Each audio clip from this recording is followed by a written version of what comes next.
మనం ఇప్పుడు నిష్పత్తులను చూపించే మరో విధానం గురించి తెలుసుకుందాం. అదేంటంటే భిన్న రూపం, ఫ్రాక్షన్స్ ఫామ్. ఉదాహరణ ప్రశ్న చూద్దాం. ప్రశ్న ఏంటి?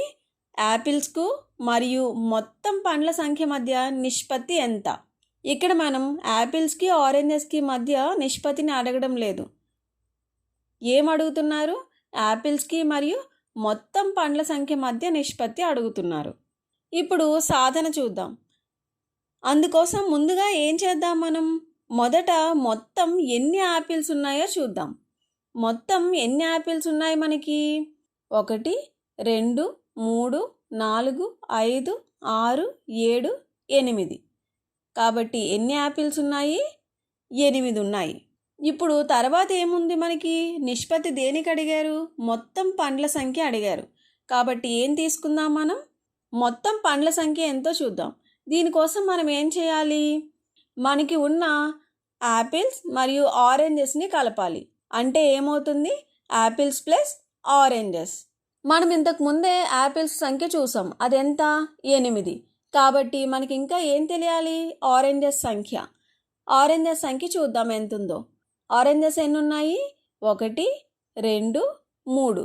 ఇలా మనకి 3 3 ఎన్ని సెట్స్ ఉన్నాయి? 1 2 3 4. అంటే ఏమవుతుంది? 3 × 4 అంటే ఏమవుతుంది మనకి? 12. లేదా మీరు మామూలుగా కూడా లెక్కించవచ్చు.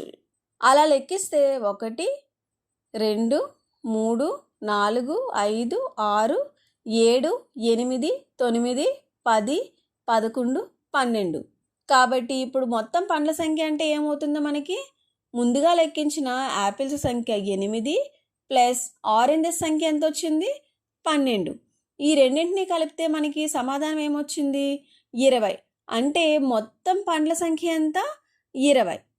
ఇప్పుడు మనం కనుగొనాల్సిన నిష్పత్తి ఏంటి? యాపిల్స్కి మరియు మొత్తం పండ్ల సంఖ్యకి. అంటే అది ఏమవుతుంది? 8:20. 8 నిష్పత్తి 20లో ఉన్నాయి అని అర్థం. ఇప్పుడు మనం ఏమనుకున్నాము?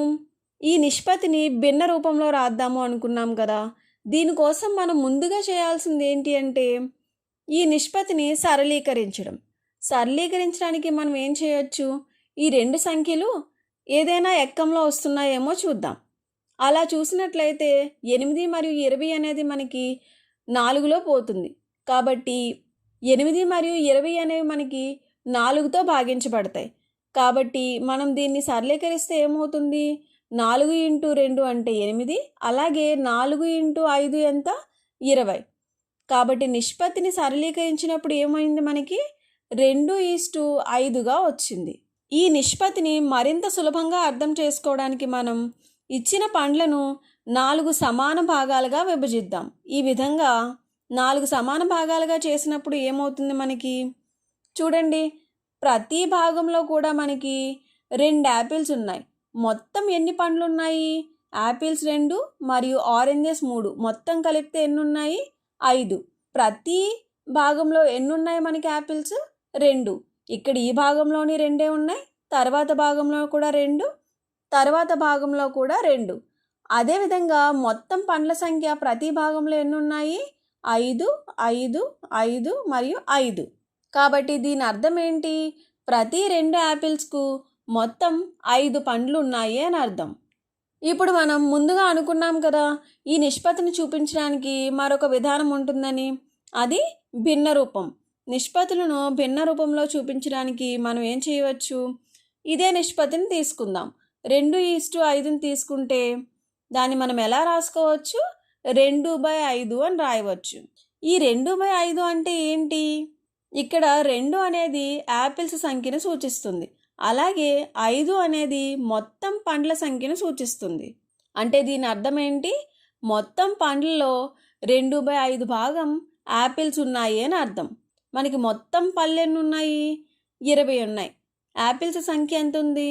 8. ఈ విధంగా చూసినప్పుడు మనకి ఏమవుతుంది? మొత్తం పండ్ల సంఖ్య 20లో 2/5వ భాగం అంటే 8 యాపిల్స్ ఉన్నాయి అని అర్థం. 20లో 2/5వ భాగం ఎంత అవుతుంది? 8 అవుతుంది. దీన్ని ఇంకో విధంగా కూడా ఎలా రాయవచ్చు అంటే 2కు 5 అని. అంటే 2 యాపిల్స్‌కు 5 పండ్లు ఉంటాయి అని అనుకున్నాం కదా ఇంతకుముందు. ఈ విధంగా నిష్పత్తిని 2:5, 2/5 అనే భిన్న రూపం మరియు 2కు 5 అని కూడా రాయవచ్చు.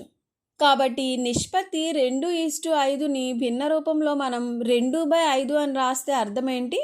ఇక్కడ 2 అనేది ఒక భాగాన్ని చూపిస్తుంది. అలాగే 5 అనేది మొత్తాన్ని సూచిస్తుంది. ఇక్కడ మీరు చూసినట్లయితే ఏంటి 2 అనేది ఏంటి? యాపిల్స్ సంఖ్య. అలాగే 5 అనేది ఏంటి? మొత్తం పండ్ల సంఖ్య. మనం ఏం నేర్చుకున్నాం? నిష్పత్తిని భిన్న రూపంలో రాయడం, రేషియోస్ యాజ్ ఫ్రాక్షన్స్. అంటే నిష్పత్తిని మనం భిన్నం, ఫ్రాక్షన్ రూపంలో కూడా రాయవచ్చు. అంటే ఏంటి? A:Bని A/Bగా రాయవచ్చు. దీనిలో A అనేది భాగాన్ని మరియు B అనేది మొత్తాన్ని సూచిస్తుంది. నిష్పత్తిని సరళ రూపంలోకి మార్చి తర్వాత భిన్నంగా రాయడం అనేది సులభతరంగా ఉంటుంది.